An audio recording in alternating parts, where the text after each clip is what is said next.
Good morning बच्चों। Sunrise education academy में आपका हार्दिक स्वागत है।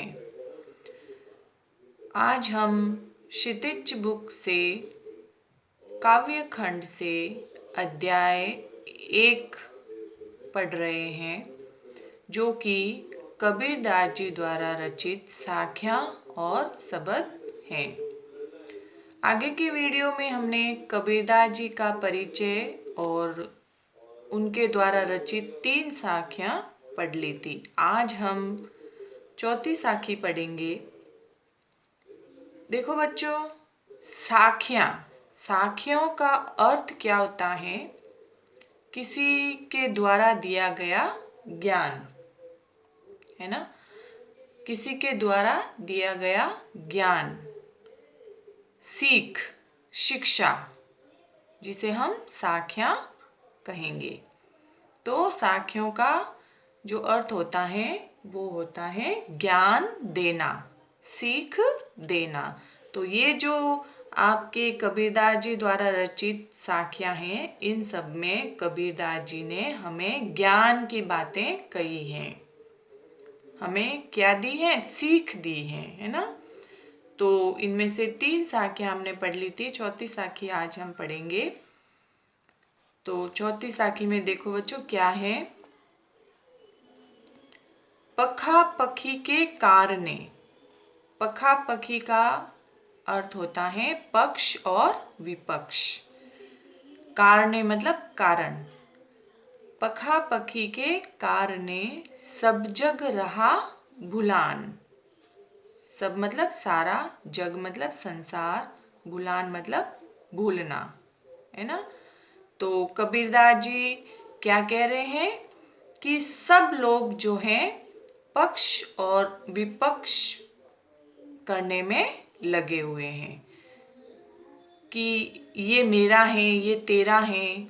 तो सारा संसार जो है वो पक्ष और विपक्ष में लगा हुआ है, और पक्ष और विपक्ष के कारण ही वह ईश्वर को भूलता जा रहा है। मतलब इस संसार में सारे मनुष्य जो हैं पक्ष और विपक्ष में लगे हुए हैं, और इस कारण वो जो है क्या, ईश्वर को भूलते जा रहे हैं। निरपक होई के हरि भजे सोई संत सुजान। निरपक मतलब निष्पक्ष, होई मतलब होकर, हरि मतलब ईश्वर भगवान, भजे मतलब भक्ति करना।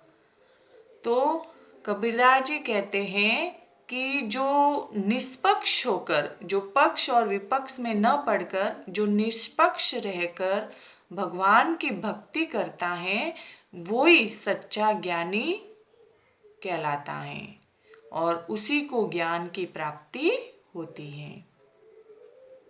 ठीक है, समझ में आया ना? क्या कहा है? देखो वापस एक बार पढ़ते हैं। पखा पकी के कारणे सब जग रहा भुलान। कबीरदास जी कहते हैं कि ये सारा संसार जो है पक्ष और विपक्ष के कारण जो है भगवान को क्या कर रहा है? भूलता जा रहा है। सारा संसार जो है पक्ष और विपक्ष के कारण भगवान को भूलता जा रहा है। निरपक होई के हरि भजे। जो व्यक्ति निष्पक्ष रह करके हरि का भजन करता है वो ही सच्चा ज्ञानी होता है, अर्थात उसी को ईश्वर की प्राप्ति होती है। ठीक है, आगे देखो। हिंदू मुआ राम कही, मुसलमान खुदाई। क्या बोलते हैं कबीरदास जी? क्या कह रहे हैं? हिंदू मुआ राम कही, कि ये जो धार्मिक सांप्रदायिकता हमारे देश में फैली हुई है उसके बारे में कबीरदास जी कहते हैं कि जो हिंदू लोग हैं वो राम राम कहते मर गए, और जो मुसलमान लोग जाति के लोग हैं वो खुदा कहते कहते मर गए। मतलब अपने अपने धर्म की, अपने अपने धर्म को श्रेष्ठ मानते हुए वो इस दुनिया से चले गए। कहे कबीर सो जीवता जो दो के निकट नहीं जाए। कबीरदास जी कहते हैं लेकिन मतलब इन दोनों ही संप्रदायों के चक्कर में न पढ़कर भगवान की जो आराधना करता है वही व्यक्ति जीवित है, अर्थात उसका जीवन ही सार्थक है। क्या बोला है कि हिंदू मुआ राम कई। हिंदू जो है वो राम कहते कहते इस दुनिया से चला गया। मुसलमान खुदाई, मुसलमान जो है खुदा खुदा कहते हुए इस दुनिया से चला गया। दोनों अपने अपने धर्म को श्रेष्ठ मानते हुए इस दुनिया से चले गए। लेकिन कबीरदास जी कहते हैं कि वही व्यक्ति जीवित हैं जो इन दोनों से बहुत दूर रहा है, मतलब इस दोनों के निकट नहीं गया है। इस जो है दोनों संप्रदाय के चक्कर में न पड़ करके अपने आप को जिस व्यक्ति ने अलग रखा है और भगवान के सच्ची मन से आराधना की है, वही जो है इस दुनिया में जीवित है और उसका जीवन ही सार्थक माना गया है और उसे ही सच्चा ज्ञान प्राप्त हुआ है और वो ही अमर कहलाया है। ठीक है, आगे की साखी में देखो क्या बोला है। काबा फिरी काशी भया रामी भया रहीम, मोट चुन मैदा भया बैठी कबीरा जीम। कबीरदास जी क्या बोल रहे हैं, काबा फिरी काशी भया, कि काबा ही काशी है और राम ही रहीम है। कि मुसलमान लोग जो हैं रहीम को ढूंढने काबा जाते हैं और हिंदू लोग जो हैं भगवान को ढूंढने कहाँ जाते हैं, काशी जाते हैं। लेकिन काबा और काशी दोनों एक ही हैं और राम और रहीम दोनों एक ही हैं। जिस प्रकार से मोट चुन मैदा बया, मोट जो है क्या होता है, मोट जो है मोटे अनाज को बोलते हैं, जिससे हम जो है रोटी बनाकर नहीं खा सकते हैं ना। तो वो मोट जो है खाने योग्य नहीं होता है, लेकिन जब उसी मोट को पीस करके चून मतलब पीस करके मैदा बनाया जाता है तो कबीरदास जी कहते हैं कि उसी मैदे से हम लोग आराम से आनंदित होकर के पेट भर करके भोजन करते हैं।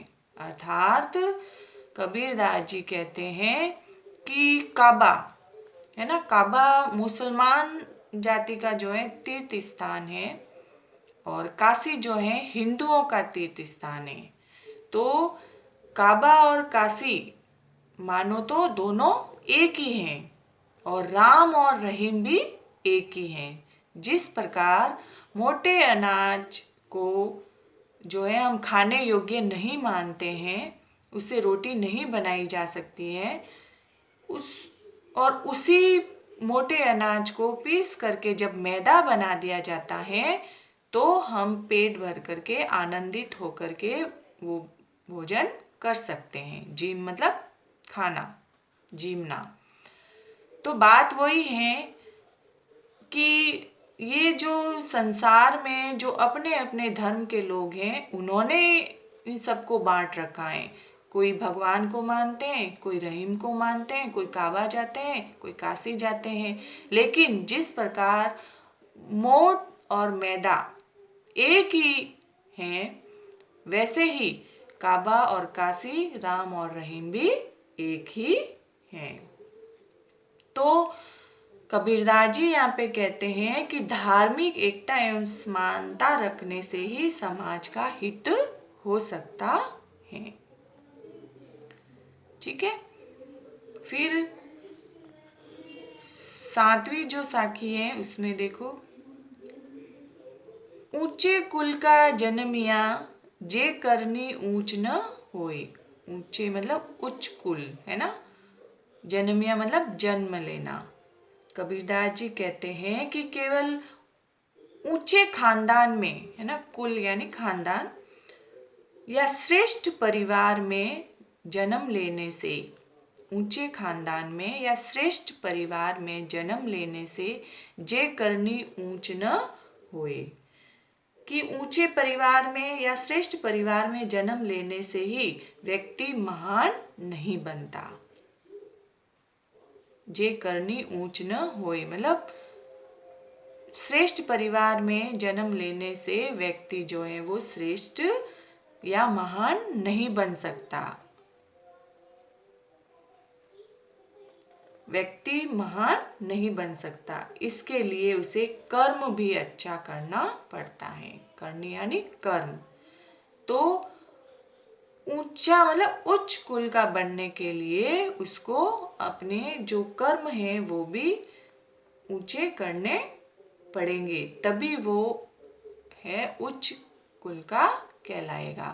मतलब ऊंचे कुल में जन्म लेने से या श्रेष्ठ परिवार में जन्म लेने से उसके कर्म जो है वो उच्च नहीं कहलाएंगे, मतलब अच्छे कर्म नहीं कहलाएंगे। जब वो खुद अच्छे कर्म करेगा तभी वह अच्छा कहलाएगा। जिस प्रकार से सुबरन कलश सूरा भरा, सुबरन यानी सोना, सुबरन का अर्थ क्या होता है? सोना, और सूरा का अर्थ होता है शराब।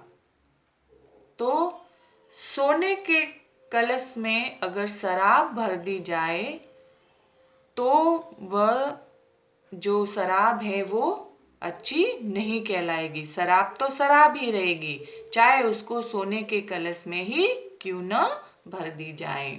फिर भी साधु निंदा सोए, फिर भी जो साधु लोग हैं, जो सज्जन पुरुष हैं, उस शराब की निंदा ही करेंगे कि हमें जो है शराब नहीं पीनी चाहिए। मतलब अर्थात ये कबीरदास जी ये कहना चाहते हैं कि ऊंचे कुल का जन्मिया, मतलब ऊंचे कुल में या श्रेष्ठ परिवार में जन्म लेने से व्यक्ति के जो कर्म हैं वो श्रेष्ठ नहीं कहलाएंगे। उसके लिए उसको जे करनी ऊंच न होए, मतलब उसके लिए उसको क्या करना पड़ेगा? श्रेष्ठ कर्म करने पड़ेंगे, अच्छे कर्म करने पड़ेंगे, तभी वो श्रेष्ठ कहलाएगा। जिस प्रकार सोने के कलश में अगर शराब भर दी जाए तो वह शराब जो है अच्छी नहीं कहलाएगी, वो तो बुरी चीज है तो बुरी ही कहलाएगी। अगर उसको जो है शराब को सोने के कलश में भर करके साधु संतों को दे दी जाए तब भी साधु संत उसकी निंदा ही करेंगे। ठीक है। अब आगे हैं कबीरदास जी द्वारा रचित शब्द। ये तो साखियां थी जो हमने पढ़ी हैं। 7 साखियां थी जिसमें कबीरदास जी ने ज्ञान दिया है, सीख दिए हमको। तो ये हमने पढ़ ली है। आगे है शब्द। शब्द देखो, साखी का अर्थ है ज्ञान देना, सीख देना, है ना। और शब्द का क्या अर्थ है? उपदेश देना, साधु संतों द्वारा उपदेश देना। तो देखो, पहला जो शब्द है, पद है, उसमें कबीरदास जी ने क्या उपदेश दिया है?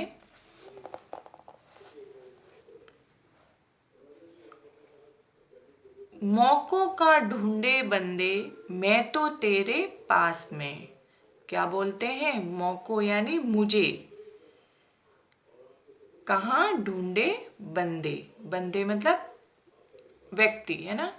कबीरदास जी कहते हैं कि ईश्वर मनुष्य को लक्ष्य कर कहता है, ईश्वर मनुष्य को बोलता है कि मौकों का ढूंढे बंदे, के हे बंदे, हे मनुष्य, तू मुझे कहाँ ढूंढ रहा है?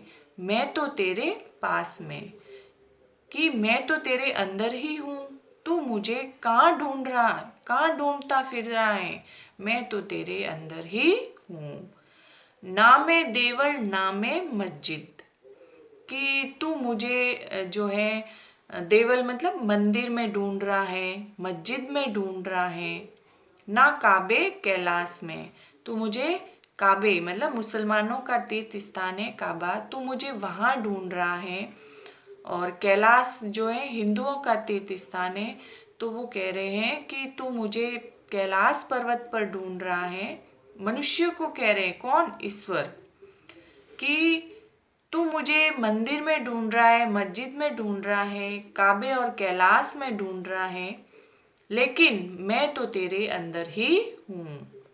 ना तो कौने क्रिया कर्म में, कि मनुष्य जो है मुझे पाने के लिए विभिन्न प्रकार के क्रिया कर्म करता है, कर्म कांड करता है, लेकिन मैं उन कर्म कांड में भी नहीं हूँ, नहीं कोई योग वैराग में। और मुझे पाने के लिए लोग जो हैं तरह तरह के क्या कर रहे हैं? योग साधना कर रहे हैं, कोई वैराग्य ले रहा है, इस संसार को छोड़कर जा रहा है। तो मैं न तो योग साधना में हूँ और न ही मैं वैराग्य में हूँ। खोजी होए तो तुरंते मिलियो, अगर तुमने मुझे सच्चे मन से खोजा होता तो मैं तुरंत तुझे मिल जाता। पल भर की तलाश में, खोजी होए तो तुरंते मिलियो, तुरंते मतलब तुरंत, कि अगर तूने मुझे सच्चे मन से खोजा होता, ढूंढा होता, तो मैं तुरंत मिल जाता। पल भर की तलाश में, क्षण भर में मैं तुझे मिल जाता।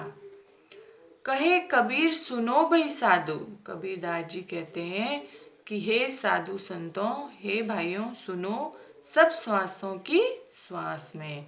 ईश्वर कहता है कि हे भाइयों सुनो, हे साधु संतों सुनो, कि मैं तो सबकी श्वास में विद्यमान हूँ। तुम मुझे कहाँ बार ढूंढते हुए फिर रहे हो? न तो मैं किसी मंदिर में हूँ, न मस्जिद में हूँ, न काबे और कैलाश में हूँ, और न ही मैं किसी कर्म कांड में या योग साधना में हूँ। अगर तुम मुझे सच्चे मन से खोजोगे तो मैं तो पल भर में ही तुम्हें मिल जाऊंगा। तो हे भाइयों, हे साधुओं सुनो, मैं तो सबकी श्वास में ही विद्यमान हूँ, मुझे कहीं और ढूंढने की जरूरत नहीं है। ठीक है। दूसरे पद में कबीरदास जी ने ज्ञान का महत्व बताते हुए कहते हैं कि संतों भाई आई ज्ञान की आंधी रे।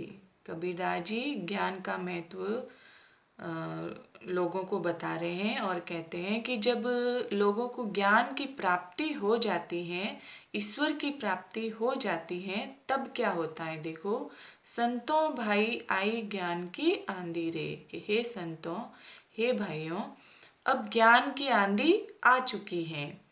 अब जो है लोगों को ईश्वर की प्राप्ति हो गई है, तो भ्रम की टाटी सबे उड़ानी।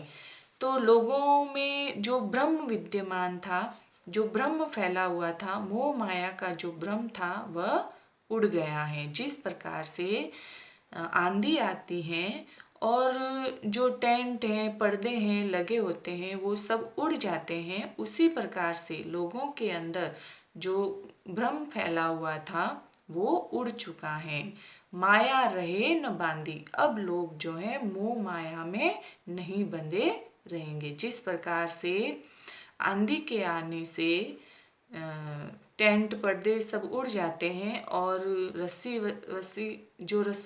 वगैरह बंधी हुई होती हैं जो टूट जाती हैं, उसी प्रकार से मनुष्य भी अब मोह माया के बंधन में बंधा नहीं रहेगा।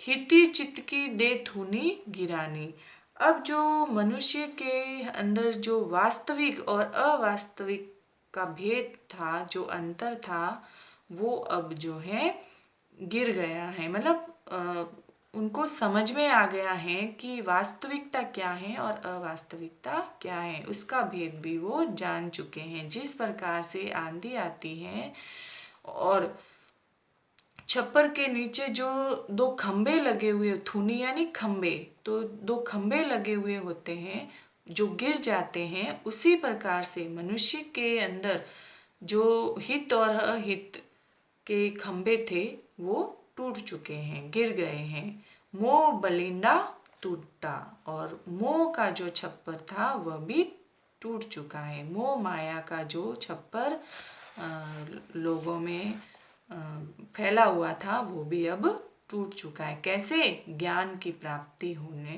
के बाद। तृष्णा छानी परी घर ऊपरी, अब लोगों में जो तृष्णा फैली हुई थी, मोह माया की जो तृष्णा थी वो भी अब क्या हो गई है? नष्ट हो चुकी है।